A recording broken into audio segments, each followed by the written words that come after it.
guys to this ring. Give me a hell yeah. Oh, hell yeah. Sitting inside of your radio once again for another edition, the 81st edition of Squared Circle Insider Wrestling, SCI Wrestling as we call it. I'm WB Ward, and from Parts Unknown... And once again, Chip Douglas calling from Parts Unknown. And you know... So me and Cactus Jack are from the same place. You know, it's just like you're hitting puberty all over again. You're looking down and you're seeing Parts Unknown all over again. Oh, that's good. Clever. Thank you very much. Thank you very much, ladies and gentlemen. I'm here all week long. Try the veal.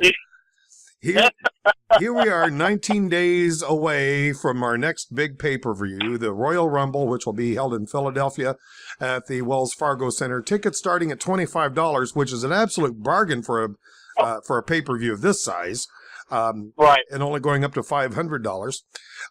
So far as I can determine, aside from the announcement that Daniel Bryan will be in the Royal Rumble match, the only real match that has been decided so far is John Cena versus Lesnar versus Rollins for a triple threat match. Right. And that's it. Does it? Wow. Is it just me, or does that just reek of desperation? Well, I think they could be setting up. I think now what we talked about last week about the possibility of Lesnar leaving. I think this could be an opportunity for WWE to put the title on Rollins and then lead him into WrestleMania. So that way they're not obligated to try to re-sign Brock Lesnar, especially if he doesn't want to re-sign. So I think this is desperation call 101, but smart at the same time. Yeah, and of course there are several advantages to the WWE universe to have Lesnar leaving, because it's not that he's really been here that much anyway at all. Right. But we're going to be looking at that as well as results from last night's Raw or Monday night's Raw.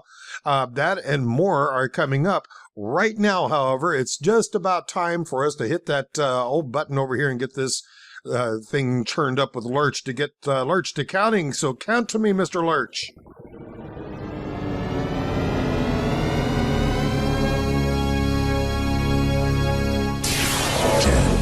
9, 8, 7, 6, 5, 4, 3, 2, 1, 0. What time is it, kid? Oh, I just love having that guy yell out, "Hey, kids, what time is it?" I tell you what, that is one of the most well-produced things you've ever done for this show. I'll say that for the record. Thank you very much. And what, pray tell, would be your tweet of the week? The tweet of the week is brought to you by Al Snow. Al Snow. And you kind of heard me chuckle a little bit before we started the show here. But the tweet of the week goes, I close my eyes, click my heels together 3 times, and think to myself, why the hell do I have heels on? What a drag. What a drag. Oh, ladies, that's clever. Adam, that is clever. Well, I got to tell you, Mr. Snow, he needs to be back in the WWE. Yeah. He is sorely needed. After what, did you see any of Raw on Monday night? I actually caught a little bit of it. Okay. You might recall last week I compared the Ascension with the Legion of Doom. Right. And I also drew a comparison between them and the Road Warriors. Right. Well, same thing. Well, yeah. Here's something that I got right off of WWE.com today, and I quote, "Call the Ascension a throwback. Just don't call them the new Road Warriors or the new Demolition for that matter." So apparently, I'm not the only one who's made this observation. In fact, during Raw itself, even they brought that up, and I believe it was, oh gosh. Why do I have such a hard time with this guy's name? The Cowboy. JBL? JBL. Even JBL said These guys are not fit to carry their luggage. That's true. That's 100% true. Now here's something that's amazing. I have a hard time remembering JBL's name. So why in the Badukas could I remember this little point here? You've seen their makeup that they wear in the ring, right? And what's even stranger is the fact that they never wore makeup in NXT. So they completely remade their whole image when they went to WWE, and including the whole shoulder pad thing. That was not NXT. They never did that. Well, obviously they are trying to evoke the memories of the Road Warriors. Right. However, their eye makeup, they do this as kind of a mirror image. One of them has this eye makeup on the right eye. The other one has it on the left eye. Right. Did you ever look very closely at that design that they have? No, I haven't. Okay, with you being a musician, this may all of a sudden take on a significance to you. Do you remember the old Alan Parsons Project album called Eye in the Sky? Man, that was before my time. No, I don't. Okay, I encourage all of our listeners to Google that album, Eye in the Sky by Alan Parsons Project. Look at that logo that's on the front of that album cover. That basic design comes from Egypt mythology. It is called the Eye of Horus, Horus, the Eye of Horus, an ancient Egyptian symbol of protection and royal power from the deities. Now, in this case, Horus himself, or Ra, the Egyptian sun god, with his symbol seen on images of Horus's mother Isis and on other deities associated with her. And like I said, this is also the logo that was used on the Alan Parsons Project album cover, Eye in the Sky. So this design that they have on their eye is actually the design of a very, very ancient Egyptian god. And I'm wondering if this is somehow or another going to be playing into any of their storylines in the future. Or are they that intelligent?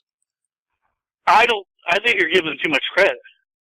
Well, you might recall that when the Wyatts first came up, I was making allusion to the cultural significance of the mask of the sheep that was worn into the ring. And right. Here's another example, though, of how WWE Creative, I don't know whether they're doing it knowingly or unknowingly, but they're really pulling on some rather scholastic symbology in with their wrestling matches, and I think that's kind of interesting. But I do encourage anybody who hears this to Google that album cover. That's going to be the easiest way to find the symbol, and then you can link off to that from that to things like Wikipedia to look up a little bit more about that symbol and Egyptian theology, because it really is interesting to see that, and then see how these characters portray themselves in the ring as almost godlike features with their opponents.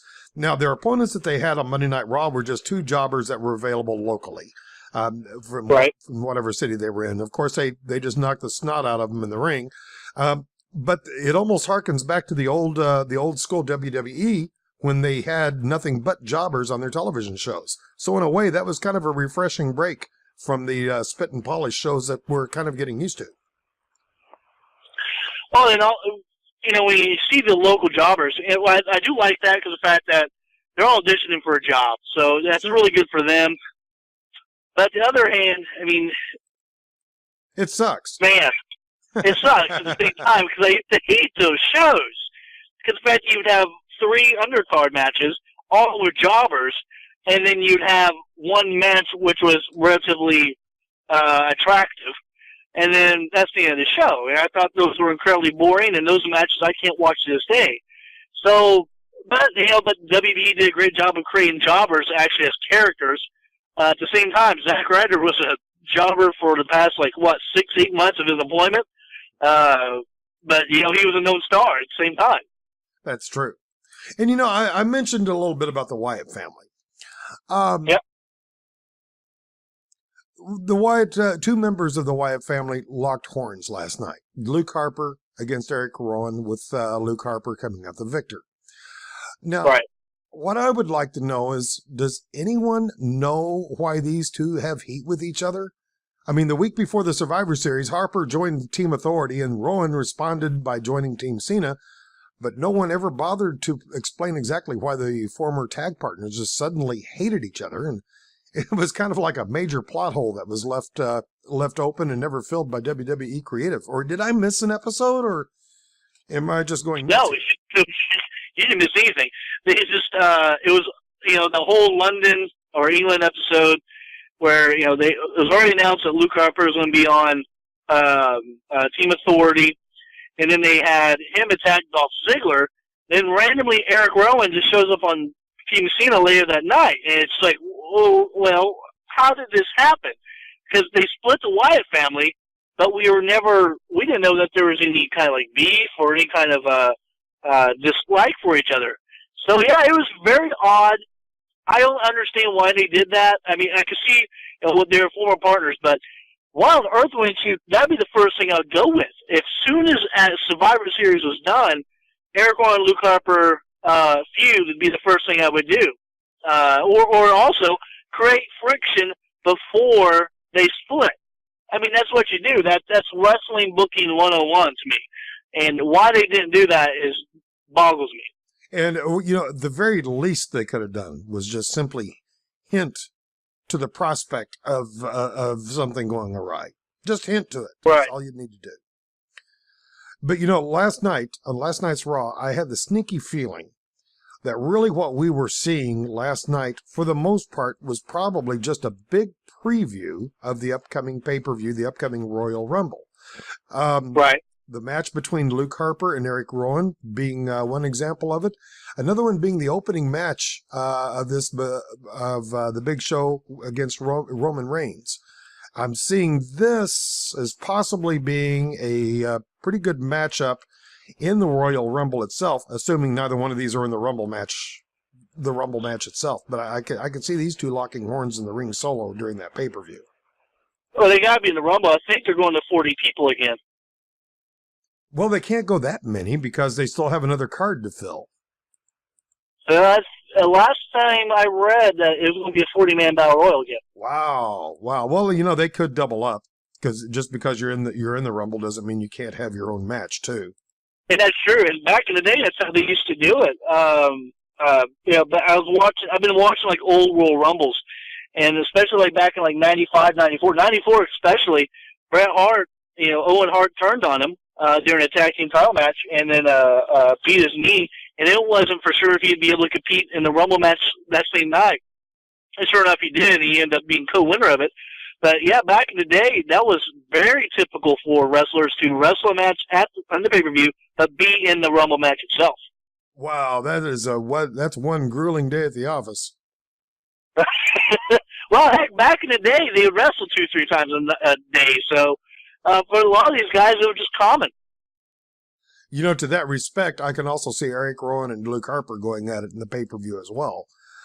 Right. Because, I don't know, maybe they're planning on filling that plot hole that they left open just like a gaping hole in the road. Right. Right.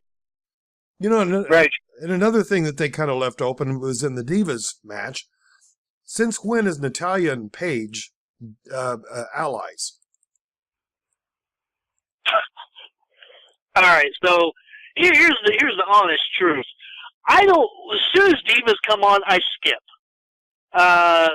Just because of the fact that they're not good. I think Paige is the only one that's respectfully good, and Natalya to a certain degree as well. But I don't even watch the Divas anymore. I'm more interested in actually NXT Divas than I am WWE Divas. So for me to make a comment on that, I honestly can't because I don't know anything about that. Well, and I can certainly respect that kind of opinion because, quite frankly, the Divas suck, and I don't even mean that in a horrible. I don't even mean that in a fun way.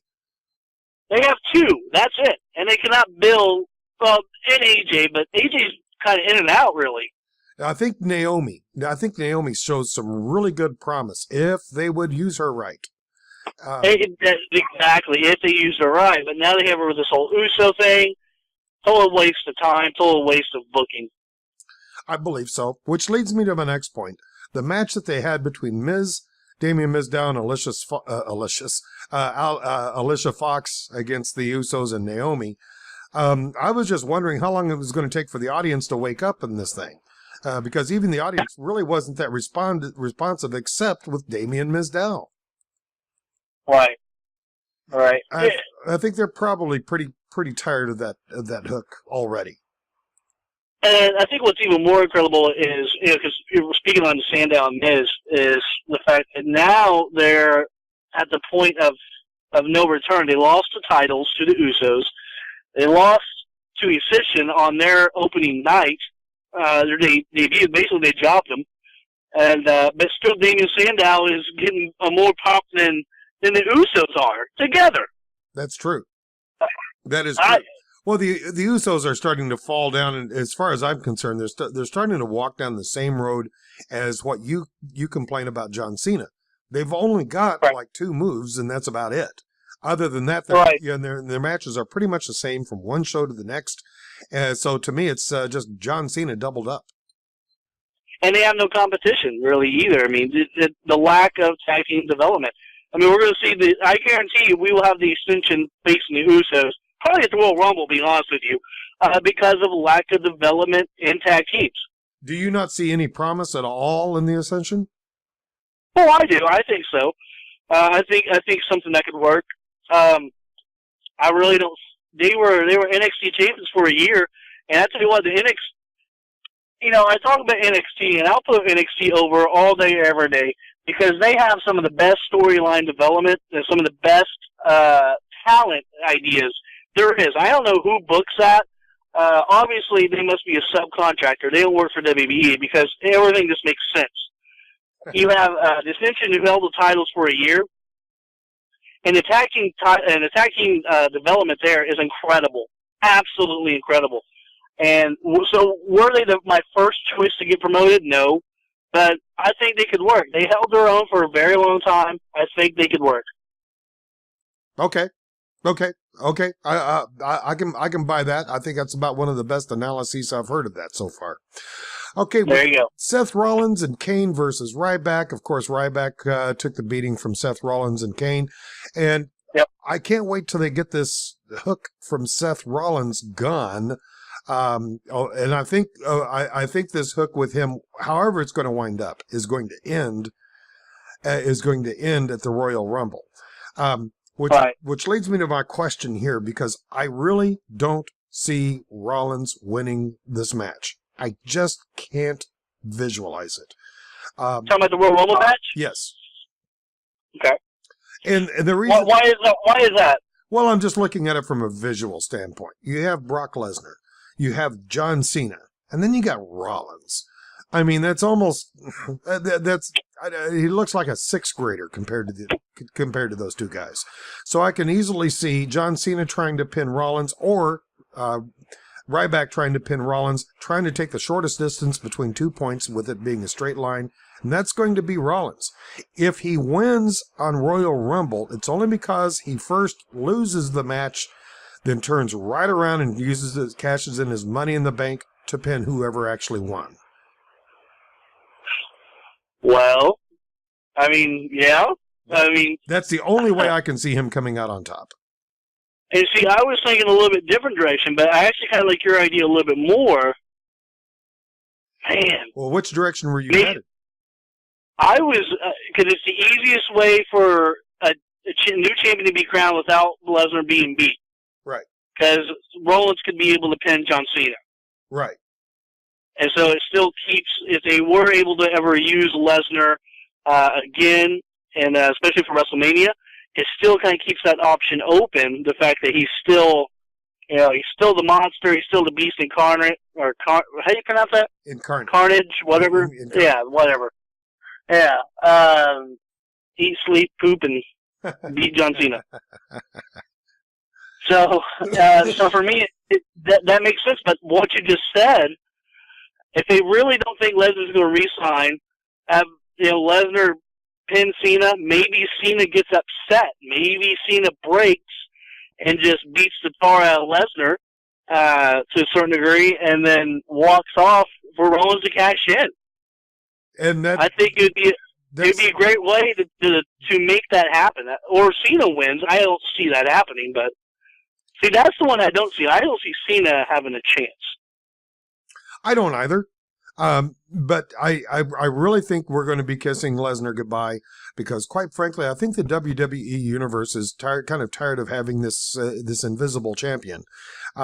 So I think it's going to be good for the WWE for him to kind of go out, and this would be an easy way for him to gracefully bow out and head towards the sunrise. And besides, as part of the storyline that they've been leading up to now, they've kind of opened that door because they have shown some sign of some kissing and making up between Rollins and Paul Heyman, but Lesnar has been kind of on the outside of this. He hasn't really reached over and shook his hand or anything like this.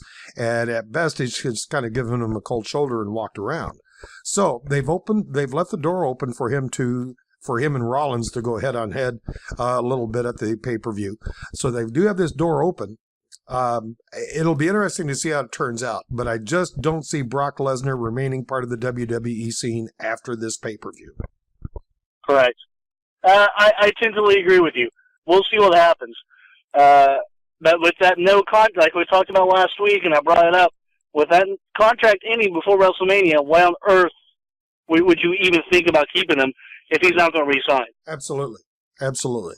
And, another thing that I think we might see come to an end is a squelch of the Rosebuds and Adam Rose. Did you have? Why do you even bring them up? Well, only by virtue of the fact last night, I was wondering why we weren't seeing Tyson Kidd earlier in the show with his wife. Right. Then, of course, he makes this appearance while Big E was wrestling Adam Rose. He, along with Cesaro, appeared in the ring, dressed up to being part of the Rosebuds. And I don't know if you noticed this or not, but the way they had the Rosebuds enter the ring in for their celebratory dance, they were a little hesitant to get into the ring. It was almost, they were acting as if they really didn't want to be in the ring with him. So I'm kind of thinking we may see Adam Rose go solo after this pay-per-view. Maybe turn heel. And what do you think about that? Well, hasn't he already? I thought he was a heel. I mean, for the most part, but like full-fledged heel, no Rosebuds or anything. To me, if you're going to pull him completely heel, the Rosebuds are worthless anyways. Yes, absolutely. And what surprised me last night was the bunny wasn't there. Huh. I'm okay with that. The bunny was conspicuously absent from that. Wow. Another big match that happened last night, though, that we haven't even mentioned yet, and that was Bray Wyatt and Dean Ambrose. It was the match of the night in the ambulance match. And we saw it again. What do you mean? How about beating a dead horse? I mean, we just saw the same main event 2 weeks ago for their Christmas show. It wasn't an ambulance match, was it? No, but still, I mean, it's the same thing. It was like the Miracle on 34th Street match. But okay. Well, yeah. I will grant you that. But, I mean, how many times can you keep going to this well? Now this is like is this the third time? Because I think they just fought at the last pay-per-view, the Raw after pay-per-view, and now this past Monday. Well, it is interesting that they do like to go back to the well a few times. I will admit that. I just don't get why would you do it so soon. I mean, if you're going to have them two in an ambulance match, build a storyline, have the pay-per-view be the payoff. I don't get it. I wonder how much longer they're going to continue the feud. Or if they will continue the feud. Yeah, I think that's the better question. If. I don't see any reason why they should. It doesn't make any sense. It's over. It's done. It kind of made me wonder if they might revisit what happened in in one of the last pay-per-views and at least start addressing that hologram. Right. I mean, that would be the only way for me to think they could save it. They would have to try to recreate the hologram in some way, and I think that would be awesome if they could. Right. I agree, but I mean that's going to be tough. Now, one big thing that we have yet to see happen is how they're going to bring back Eric Rowan, Ryback, and Dolph Ziggler. Because at the end of Raw, the Authority held John Cena Appreciation Night, which wound up with Eric Rowan, Ryback, and Dolph Ziggler supposedly being fired by the Authority. As a matter of fact, WWE.com even moved them to the alumni section. I mean, they're really kind of playing this up, but there's no way in the world they're going to just write them out. I mean, these are just Dolph Ziggler, Eric Rowan, and Ryback are just too strong of characters collectively. Maybe not Eric Rowan, but between Ryback and Dolph Ziggler, the characters are far too strong to tell them to hit the bricks just yet. So I have no doubt that they're going to be coming back. But I did notice when they were doing this, of course, the Authority was putting the full blame onto John Cena. Could this be a step toward John Cena joining the dark side? I'm sorry, what was that? Could this be a step toward John Cena joining the dark side? Ooh. See, as much, you know me, as much as I would love to see that happen, that's so tough. That's so tough for me to see. Well, now let me try to get your hopes up here a little bit, because I have my own tweet of the week this time. Oh, okay. On his Twitter account, Mick Foley said, in regards to this, and I quote, "I'm sensing some serious soul searching for John Cena. These are the times that try men's souls." Ooh. Now that kind of opens the door for a few things to happen. Right. I wonder if they're going to go down the road of having having John Cena fall into a pit of depression. That would make sense at this particular point, for him being the cause of everybody being fired. I can see that causing him to turn heel, probably as soon as Royal Rumble. Well, it's like we talked about last week about the Daniel Bryan angle. Maybe the John Cena Daniel Bryan match at WrestleMania is going to happen, and perhaps the Authorities will turn against Seth Rollins. So for that to happen, Cena could win the title at the Royal Rumble and be the Authority champion. That very well could be. And with him turning heel this soon, that could really facilitate the actions for that to set up. Right. So yeah, I think that's a very distinct possibility, because as far as the Royal Rumble itself, I think it's a foregone conclusion. The winner of that is going to be Daniel Bryan. I just don't see WWE Creative having that happen any other way possibly. It's got to be him winning. It's just absolutely got to be him. So with him winning the Royal Rumble match and John Cena possibly turning heel, I can see a possible conflict between those two men, just based on principle and based upon their own individual histories, both with each other, both in and out of the ring.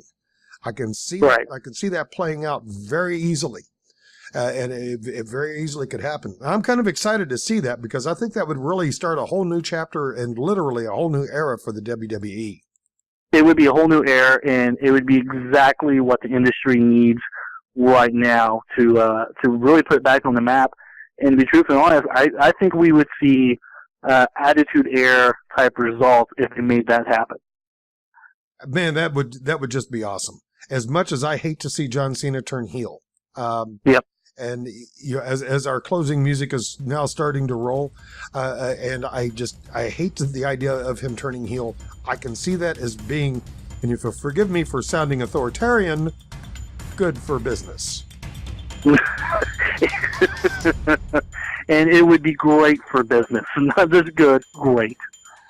Wow, it'll be interesting to see how these things pan out. We're only 19 days away from this. My favorite pay-per-view too. My favorite one. You know, it's been a long time since I've seen a Royal Rumble in its entirety, and I plan on seeing this one. Good. I plan on watching this one from beginning to end. Good.